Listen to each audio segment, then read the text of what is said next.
ప్రజలు స్వచ్ఛంగా ఎన్నికలు చేసుకోవడానికి ఎందుకు భయపడుతున్నారు వాళ్ళు అంటే వాళ్ళు ఏదో తప్పు చేస్తా ఉన్నారు, వాళ్ళు ఏదో ప్రజలకు భయపడుతూ ఉన్నారు.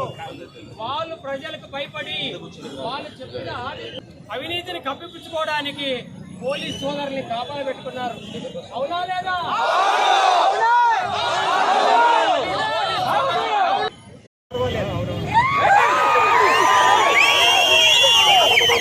మాది గౌరవం ముఖ్యం.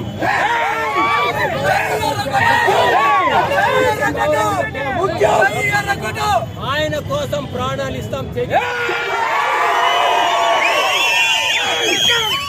స్టేషన్లో కూర్చుంటాం, కేసులు పెట్టించుకుంటాం.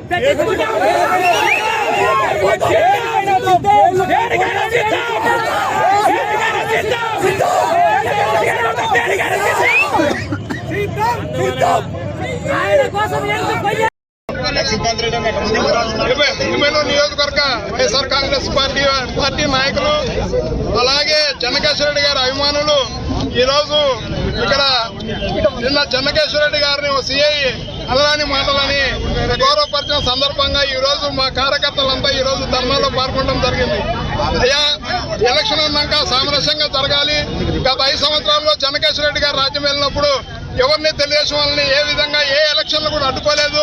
ఇది ఈరోజు సాగునీటి సంఘాల ఎలక్షన్లు కూడా ఈ రోజు ఆయన పోలీసులు అడ్డం పెట్టుకొని ఈ రోజు జరపడం జరిగింది. అయ్యా, నీకు దమ్ముంటే అందరినీ ఓటర్లని ఓటింగ్ లో పాల్గొనిచ్చి మళ్ళా జరపండి ఎలక్షన్. ఇప్పుడు నేను జరిగిన ఎలక్షన్ రద్దు చేసి మళ్ళా జరపండి, దమ్ముంటే మీకు మా ప్రతాపం మేము చూపిస్తాం.